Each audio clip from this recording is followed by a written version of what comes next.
CD Projekt Red has just revealed some really interesting new features about the new Red Engine 4, which is the game engine that they've created exclusively for Cyberpunk 2077. Now, there are a lot of information they've shared regarding this and how the engine is going to be playing and how that would impact the gameplay in a massive way, and especially with the visual experience that's going to come along with in the Night City. Now in this video folks, we're going to be going into some in-depth details on how the new visual effects, gameplay changes, and much more about the new NPC characters are created and how the skyscrapers are going to look in the world of Cyberpunk 2077. So make sure you guys watch the video till the end because there are some really important details on the new visual effects, especially that CD Projekt Red has shared with us regarding how the new Red Engine 4 is going to take a huge advantage and how that is going to be a game changer for Cyberpunk 2077. Now the producer of Cyberpunk 2077, Richard, has recently spoken on an MCV UK interview regarding why he had to make a decision on changing the game engine for Cyberpunk 2077 rather than sticking with the Witcher 3's engine, which has already proven to be worth the while.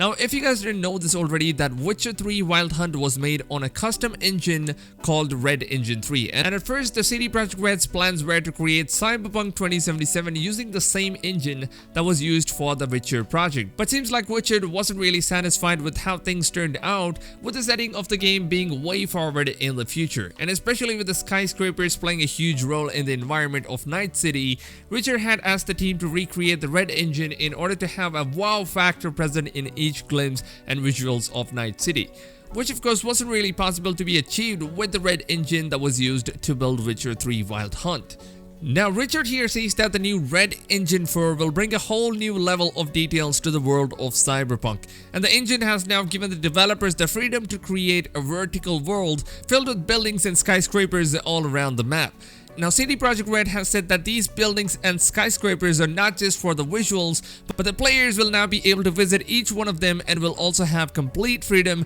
to interact with many things that are present in the world. The producer of CD Projekt Red has confirmed that we will have multiple missions that will take place in these skyscrapers that will allow the players to not only explore the outer beauty of the Night City, but also the vertical interior that the Red Engine is now capable of achieving. CD Projekt Red says that the Witcher engine is indeed a very capable engine that can achieve most of the designs illustrated for the world of Cyberpunk. Now, the vision for the game was not equivalently similar to what the Witcher 3's engine was able to create, and now Richard Brozimowski has also revealed that the new game engine will now allow the team to add global illumination effect in the open world and on every tiny detail that they create for the game. Now, because in Cyberpunk 2077, the day and night cycle is going to be something that you have never seen have such a huge impact on any other current generation games. The Night City would look like a completely different world in the daylight, and when the sun goes down, that is said to be a whole new details that the players will now get to experience, which will make you doubt on whether or not if this is the same city that you got to see in the daylight. CD Projekt Red says that the game was built in two different versions, one being the daytime of Night City and the other being the nighttime of Night City. And the team had to work on both of these versions of the game, completely different from each other. Now, on The Witcher 3, the game was built on with just one aspect being the focus for both the night and day cycle of the game. So basically, in Witcher 3, when it is daytime, the lights don't show up, and when it turns night, the torch starts lighting up. But seems like when it comes to the world of Cyberpunk, that is not going to be the case anymore.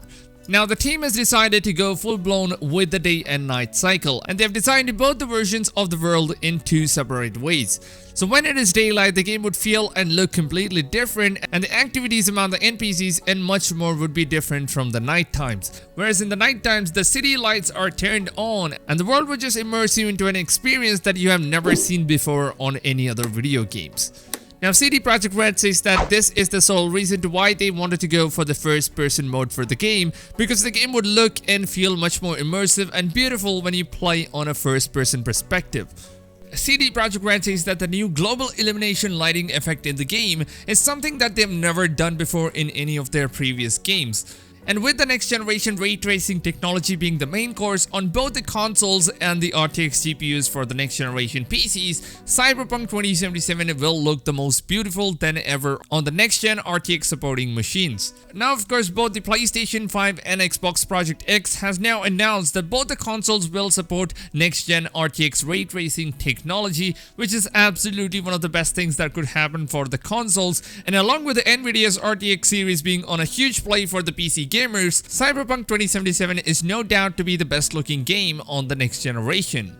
Now on the interview, CD Projekt Red said that Cyberpunk 2077 will be smaller than The Witcher 3 in almost all the aspects, especially with the map size, main storyline and the side quest. However, the game will offer more things to do within the smaller space, and there could also be many smaller things for the players to see and do in the open world. Now, because the game is being much smaller in size and storyline, the team had more opportunities to create a much dynamic open world filled with things that players will never run out of content to explore and do all the time. And due to the story being smaller than The Witcher 3, the team created the game to be replayable multiple times, because each and every mission and every side quest in the game will have multiple options that will again branch into multiple other options, and that would affect the main storyline, and that would change the whole story aspect and gameplay style for the players. So CD Projekt Red says it is almost impossible to see the same type of playthrough and outcomes from different players around the world. They also said that the game will now offer multiple outcomes that will change the gameplay experience in a massive scale,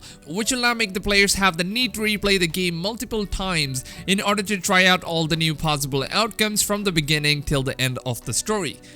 Now, just because the story is designed to be smaller, that does not mean the players will run out of content to explore and do in the world, because every small decision in the game will have a different outcome, which again will give players more content to experience every time you replay the game. Now, CD Projekt Red says that this may be the way the water looks when the light hits it at night, or the look on NPCs' faces when the player character is talking to them. Now, all that the new engine does is that it gives a new photorealistic look, especially at night times during the rainfalls and lights on top of that, or even the shader of water drops dripping off those lights, where they say that all of these new effects wouldn't give any big impression without having the new global illumination effect being added into the game. So while developing the game, we always wanted to have that wow factor when players fire up their game every single time. Now, they've confirmed that the new Red Engine 4 will support ray tracing technology, which will be used for ambient occlusion and diffusion illumination on the PCs with GeForce RTX graphics cards. Now, if you're someone that's deciding on upgrading your PC or want to know if RTX cards are worth the buy or not, then just know this, that ray tracing technology is starting to become one of the most important aspects of all the upcoming video games for the next generations. So having an RTX card would always give you the best looking visuals and also better performance in some cases. Or if you're looking to spend less on upgrades, then I would totally recommend you guys to go invest on the next generation consoles, because so far both the PS5 and Xbox Project X seem to have announced that the next generation consoles will support the new ray tracing technology, and most importantly, games on the consoles nowadays are seeming to be better optimized on the consoles compared to the PC versions. Now, this is mainly because developers have to only focus on one piece of hardware to put on their entire focus on, while on the PC version not everyone's going to be having the similar type of hardwares, so optimization on consoles would be slightly better than on the PCs. So make sure you always choose the right choice with the right amount of money that you guys want to spend on the next generation upgrades.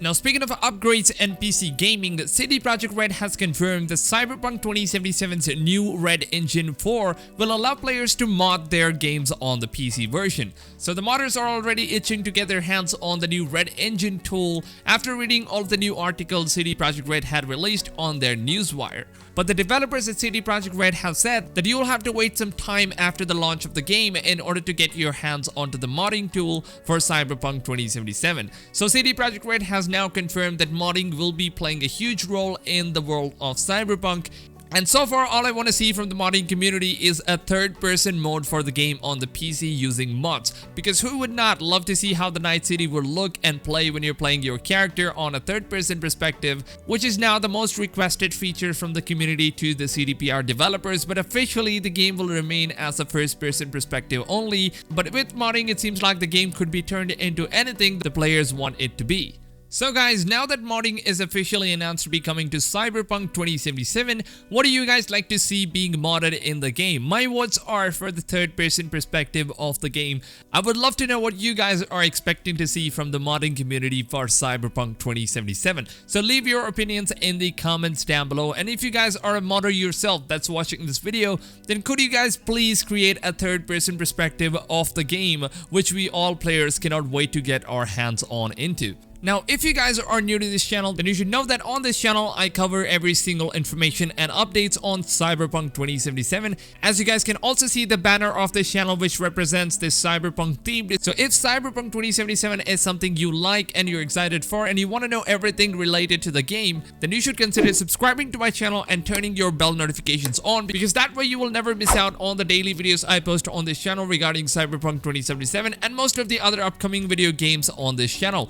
And also, if you guys could just drop a like on this video, that would help out the content as well as would show your support towards the channel. So please take a few seconds of your time and feel free to drop a like on this video. And also to all of my subscribers, I am running a giveaway of Cyberpunk 2077. Now this is just something that I wanted to do for the community, for showing your massive support towards the channel as well as towards the content I make every day. So in order to enter the giveaway, all you have to do is check out the link that is in the description down below, and also let me know in the comments down below on which platform you guys want to win the free copy of Cyberpunk 2077. Is it going to be PC, PS4 or Xbox One? With that being said, I hope you guys have a blast of a day, and I'll see you guys on tomorrow's video. Till then, take care fams, and goodbye.